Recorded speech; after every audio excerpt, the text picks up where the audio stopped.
పద్మారావు నగర్లోని బి జనార్దన్ ఆధ్వర్యంలో అయ్యప్ప స్వాములకు నిత్య అన్నదానం శివానంద ఆశ్రమంలో నిర్వహిస్తున్నారు. ఈ సందర్భంగా వారు మాట్లాడుతూ దీక్షలో ఉన్న స్వాములకు 41 రోజుల పాటు స్వాములకు అన్నదాన కార్యక్రమం ఏర్పాటు చేస్తున్నామని తెలిపారు. మా ఆశ్రమంకి రోజు సుమారు 300 నుంచి 400 మంది స్వాములు హాజరవుతున్నారని, స్వామివారి తీర్థ ప్రసాదాలు స్వీకరించి అయ్యప్ప యొక్క ఆశీస్సులు పొందుతారని తెలిపారు. ఈ కార్యక్రమంలో గురుస్వాములు, పలువురు ప్రముఖులు పాల్గొన్నారు.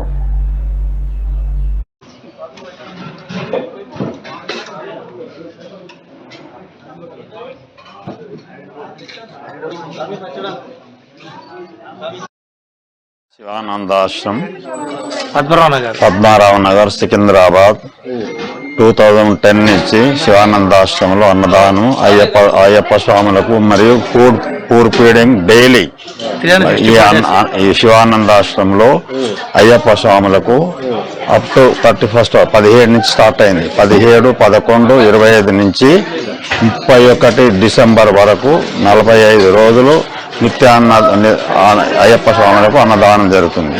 మరి పూర్ ఫీడింగ్ కూడా ప్రతిరోజు 11 గంటలకు నుంచి 12 గంటల వరకు పూర్ ఫీడింగ్ 150-200 మంది బీద ప్రజలకు కూడా జరిపిస్తాం. శివానందాశ్రమం వారికి డోనర్స్ కూడా మనకు సహకరిస్తున్నారు. రైస్ తెచ్చేవాళ్ళు రైసు, పప్పు తెచ్చేవాళ్ళు పప్పు, ఏ రూపంలోని అన్ని సద్వినియోగం అవుతున్నాయి ఆశ్రమంలో. కాశీనాథ్ నా పేరు. నిత్య అన్నదానము 365 డేస్ 150 నుండి 300 మంది దాకా 200 మంది దాకా కంపల్సరీ వస్తుంది. 365 డేస్ నడుస్తుంది. అయ్యప్ప స్వామిలోదేమో 15 ఇయర్స్ అది నడుస్తుంది. 300 to 400 నంబర్స్ కంపల్సరీ వచ్చి భోజనం సార్. ఇది 45 డేస్ నడుస్తుంది. ఇది మాకు సంజయ్ గుప్తా గారు అని ఉన్నారు, వాళ్ళు మాకు డొనేషన్స్ ఇస్తారు. ఫౌండర్ సత్యవర్తానంద స్వామి దీని ఫౌండర్.